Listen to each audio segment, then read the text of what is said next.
하나님 말씀 보도록 하겠습니다. 예레미야 우리 49장 말씀인데요. 우리 예레미야 49장 7절부터 22절인데 다 읽지 않고 우리 7절부터 우리 18절까지만 읽도록 하겠습니다. 7절부터 18절까지 말씀. 자, 제가 먼저 7절 있습니다. 에돔에 대한 제가 먼저 했습니다. 에돔에 대한 말씀이라 만군의 여호와께서 이와 같이 말씀하시되 대만에 다시는 지혜가 없게 되었느냐, 명철한 자에게 책량이 끊어졌느냐, 그들의 지혜가 없어졌느냐. 8절. 깊은 곳에 숨을 지어다 내가 에서의 재난을 그들에게 닥치게 하여 그를 벌할 때가 이르게 하리로다.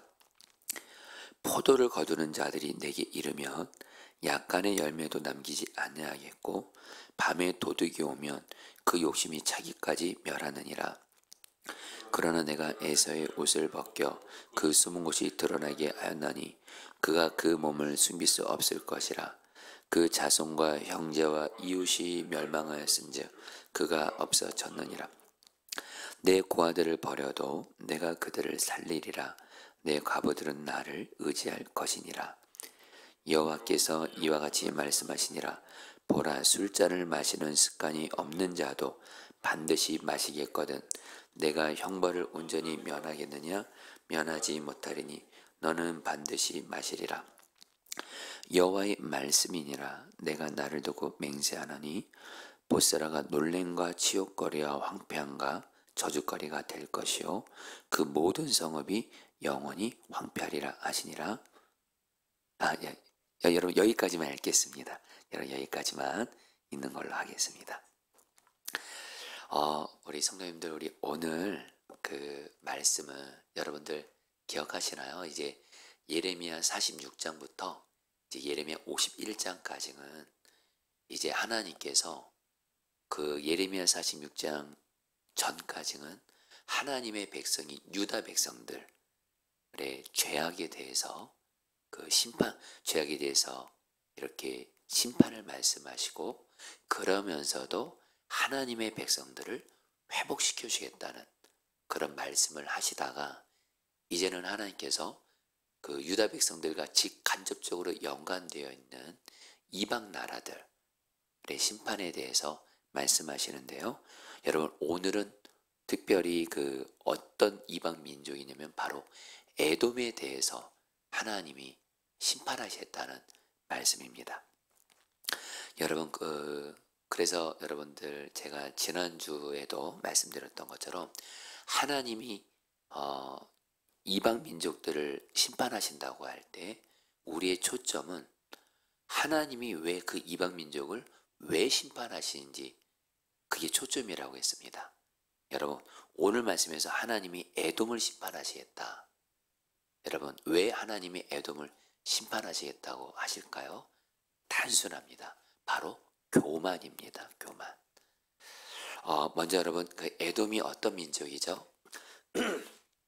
여러분 에돔의 조상이 누구냐면 여러분들 중에 아시는 분들도 있겠지만 바로 여러분 우리 이삭의 두 아들 있죠. 이삭의 두 아들 에서와 야곱. 근데 야곱의 후손이 바로 이스라엘 백성들이고요. 그리고 에서의 후손이 바로 에돔입니다. 에돔. 자, 그런데 여러분 우리가 창세기를 보면 에서가 야곱을 괴롭히죠. 그런 것처럼 여러분 이스라엘 역사를 보면 에돔은 참 이스라엘을 괴롭혔는데 근데 오늘 말씀에서 하나님이 에돔을 심판하신 이유는 바로 교만이었습니다. 교만. 여러분 제가 사실은 여러분 오늘 이제 15분 안에 설교를 마무리하다 보니까 간단히 말씀을 드리지만 사실 지난 주간도 하나님이 애굽에 대해서 하나님이 애굽이라는 또 이방 민족에 대해서 심판을 말씀하실 때도 하나님이 애굽을 심판하신 이유가 애굽이 교만하기 때문에.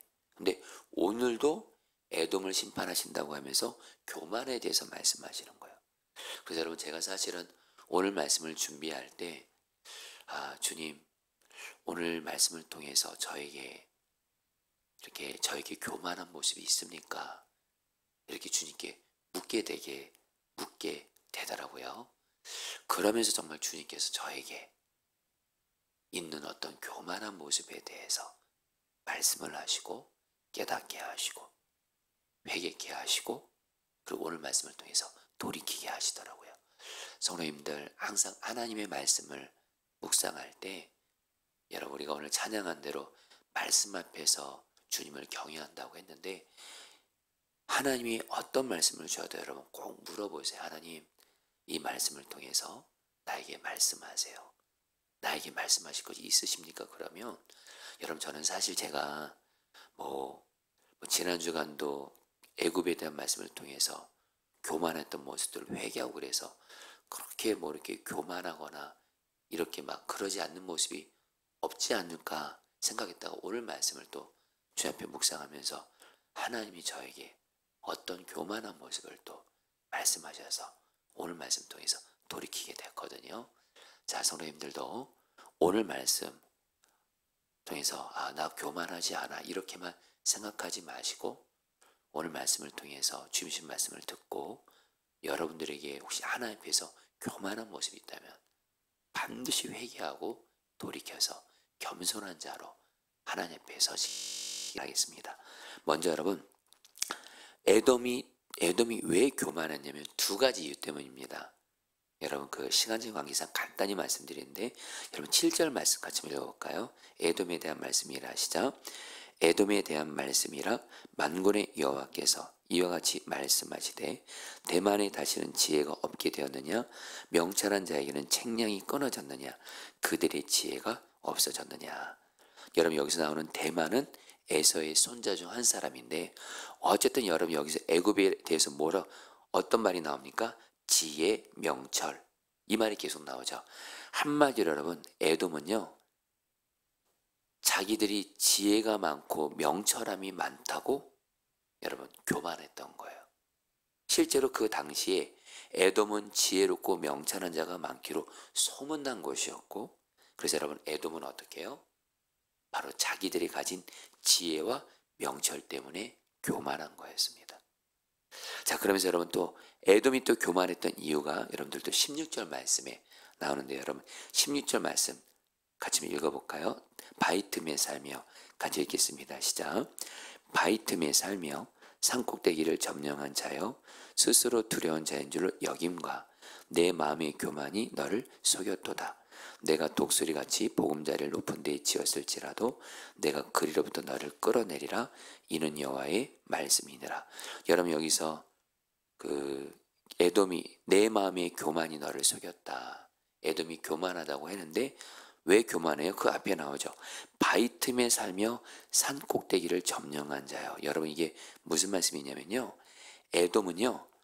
많은 바위와 동굴이 있는 산지에 위치해 있었기 때문에 한마디로 천연의 요새였습니다. 천연의 요새였어요. 그래서 적들의 공격을 쉽게 막아낼 수 있었고 그래서 에돔은 어떤 것 때문에 교만했냐?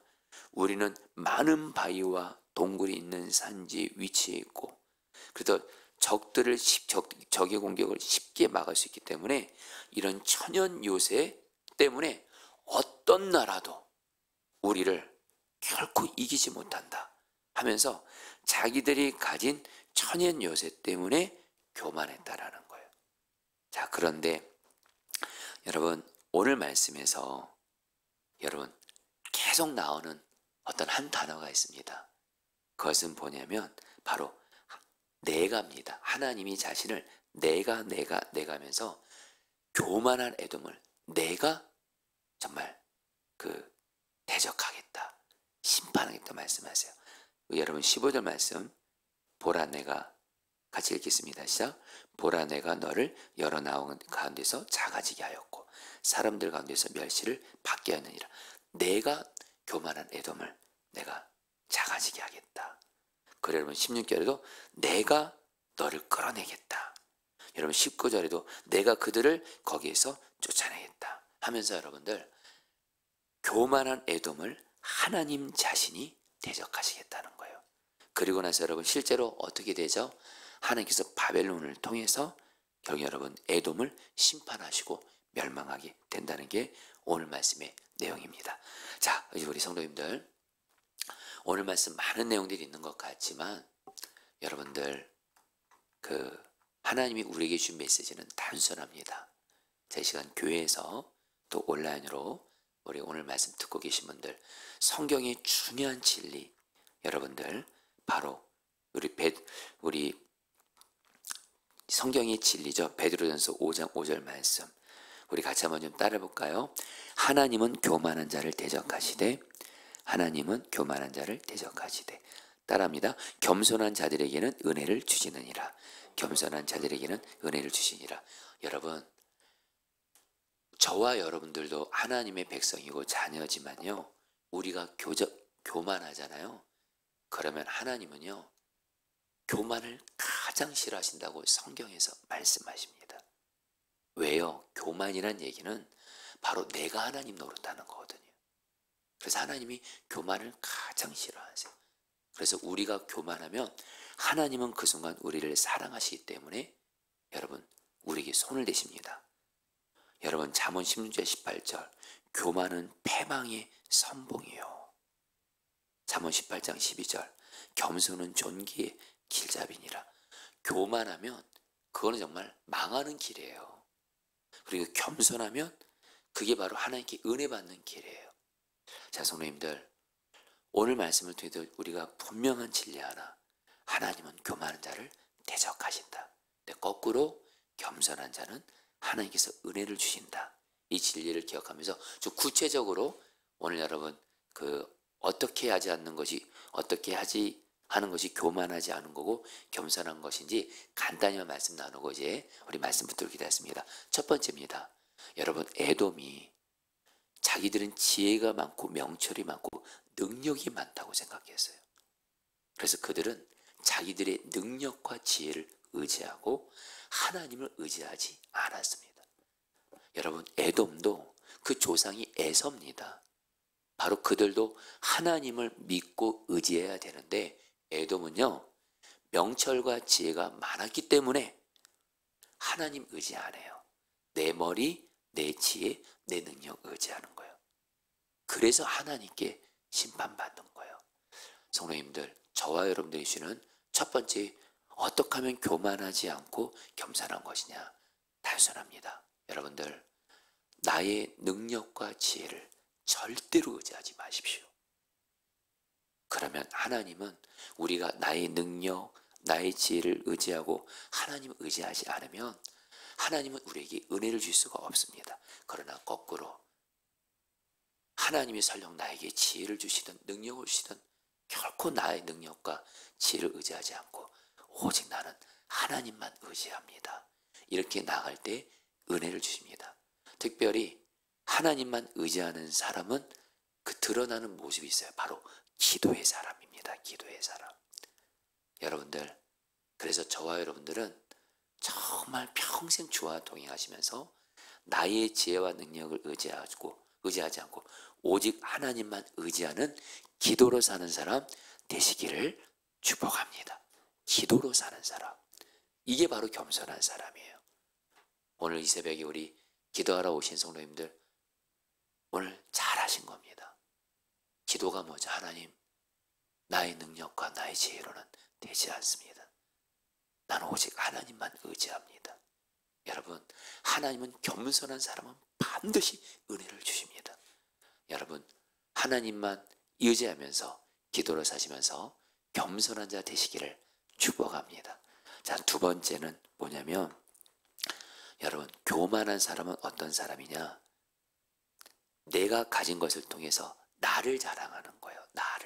나를 높이는 거예요. 근데 반대로 겸손한 사람은요, 하나님이 내가 설령 어떤 것을 가졌어도 내게 건강을 주시든 물질을 주든 직장을 주시든 어떤 은혜를 주시든 이거를 주신 분은 하나님이시라는 걸 잊지 않아요. 그래서 자랑할 때 누구만 자랑해요? 주님만, 하나님만 자랑합니다. 할렐루야. 그래서 여러분, 교만한 사람과 겸손한 사람의 특징이 있어요. 교만한 사람은 주어가 항상 납니다. 내가, 내가 뭘 했고, 내가 뭘 가졌고, 내가 어떻고, 내가 이런 공로가 있고, 내가 이런 업적이 있고, 내가 이렇게 했고, 내가 뭐 했고, 나. 근데 겸손한 사람은 주어가 주님입니다. 마치 사도 바울이 로마서에서 여러분, 하나님이 사도 바울을 통해서 놀랍게 일하시잖아요. 근데 사도 바울은 뭐라고 말하냐면 그리스도께서 나를 통해서 역사하셨다고 하면서 바로 나를 통해서 역사하신 주님을 자랑합니다. 그래서 성경은 말씀합니다. 여러분들 이제 신앙생활 하실 때 잊지 마세요. 성경은 절대로 나를 자랑하지 말라고 합니다. 나 자랑하고 높이는 순간 하나님이 우리에게 손을 대세요. 교만하기 때문에. 근데 우리가 늘 내게 주신 모든 것이 다 하나님의 은혜지. 설령 주님이 나를 통해서 일하실 때도 주님이 하신 거니까 주님만 자랑하는 사람, 이 사람에게 반드시 은혜를 주시는 줄 믿습니다. 자, 이제 마지막 하나입니다. 간단히 말씀드립니다. 여러분, 이게 사실은 가장 중요한 교만과 겸손의 정의입니다. 교만은 뭐냐? 바로 내가 왕이 되고 내가 하나님이 돼서 내 마음대로 하려는 거. 근데 겸손은 뭐냐? 내 왕이 바로 주님이어서 내 마음대로 하는 거 십자가에 못 박고 오직 주님의 마음 따라 주님의 말씀 따라 하는 게 바로 겸손입니다. 여러분들 정말 여러분 겸손한 사람은 주님이 나의 왕이기 때문에 내 마음대로 하지 않습니다. 내가 어떤 일에 좀 성질이 나기도 하고 내 마음대로 하고 싶어도 내 삶의 주인은 내가 아니라 예수님이시지 하면서 내 마음대로 내가 왕이 되어 내 마음대로 하는 나를 십자가에 못 박고 오직 주님의 마음 따라 하는 것이 바로 겸손입니다. 이제 말씀을 마무리하면서 사실 제가 오늘 말씀을 통해서 주님이 저에게 한 가지를 제 교만한 모습을 말씀하시더라고요.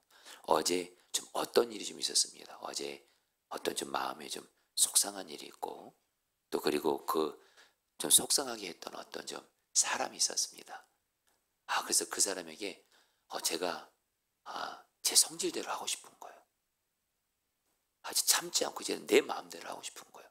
저도 제 할 소리를 하고 싶고 어쨌든 따지고도 싶은 거예요. 근데 주님이 오늘 말씀을 묵상하면서 네 마음대로 하지 마. 네 성질대로 하지 마. 네가 왕이 아니야. 내가 왕이야. 그래서 여러분 오늘 말씀을 통해서 내 마음대로 하는 나는 죽었습니다. 오직 예수님 나의 왕이십니다. 하면서 나가니까 경희 여러분 좀 속상하게 했던 그 사람도 주님이 사랑하는 마음도 주시고 사랑으로 또 이렇게 대하도록 인도해 가시더라고요. 성도님들 교만한 자는 하나님이 대적하시지만 겸손한 자에게는 은혜를 주십니다. 여러분들이 주님과 동행하시면서 오직 겸손 하시기를 주의 이름으로 축복합니다. 자, 우리 같이 함께 여러분 기도하도록 하겠습니다. 여러분 우리 오늘 말씀 붙들고 기도할 때 먼저 7절 말씀 붙들고 기도합니다. 에돔에 대한 말씀이라 만군의 여호와께서 이와 같이 말씀하시되 대만에 다시는 지혜가 없게 되었느냐 명철한 자에게는 책량이 끊어졌느냐 그들의 지혜가 없어졌느냐. 여러분 이 말씀 붙들고 여러분이 기도하겠습니다. 주님 내가 정말 나에게 있는 지혜 나의 능력 나의 경험 의지하지 않게 하시고 모든 일에 있어서 주님께 묻고 주님만을 의지하면서 기도하면서 주님만 의지하는 겸손한 자가 되게 하셔서 주여 오직 겸손하며 주만 의지하며 기도함으로 말미암아 주께서 겸손한 자에게 주시는 은혜를 하나님 받게 하여 주옵소서. 우리 같이 함께 주여 한번 부르고 기도하겠습니다. 기도합니다. 주여 주님 기도합니다. 주님 기도합니다. 주님 오직 주님 나의 명철 나의 능력 의지하지 말게 하시고 오직 주님만 의지하며 살게 하여 주시옵소서. 오직 겸손하게 하여 주시옵소서. 오직 겸손하게 하여 주시옵소서. 오직 주님 앞에서 주님만 의지하면서 기도하면서 겸손한 가운데 살게 하여 주셔서 교만한 자는 대적하지만 겸손한 자에게 은혜를 베푸시는 주님 앞에서 오직 겸손 주님만 의지하면서 기도로 살면서 주님만 의지하는 자 되게 하여 주시옵소서. 주님 오직 겸손 주만 의지하게 하소서. 나의 능력 모든 것 다 내려놓고 주만 의지하며 살게 하여 주시옵소서. 여러분 우리 두 번 더 기도하겠습니다. 16절입니다. 바위 틈에 살며 산꼭대기를 점령한 자여 스스로 두려운 자인 줄로 여김과 내 마음의 교만이 너를 속였도다. 내가 그리로부터 너를 끌어내리라. 여러분 이 시간에 두 번째로 기도할 때 우리 에돔은 천연 요새를 가지면서 자기들을 자랑했습니다. 자기들을 높였습니다. 여러분 이 시간에 기도하겠습니다. 주님, 정말 내가 나를 자랑하지 말게 하소서. 정말 내가 무엇을 가졌고 내가 어떻게 했고 내가 주어가 돼서 나를 자랑하는 나는 십자가에 못 박고 오직 정말 내게 주신 모든 것 다 주님의 은혜고 주님이 나를 통해 역사할 때도 오직 주님이 하신 거니까 내 삶의 주어는 내가 아니라 오직 주님이 되어서 오직 겸손, 그러면서 주님만 자랑하는 자 되게 하소서. 주님만 높이는 자 되게 하여 주옵소서. 둘이 주여 한번 부르고 기도했습니다. 기도합니다. 주여, 주님 기도합니다. 주님 다스려 주소서. 오직 주님만 자랑하게 하소서. 나를 높이고 나를 자랑하지 말게 하소서. 내가 가진 것으로 인해서 내가 무엇이 된 것처럼 나를 높이고 나를 자랑하는 일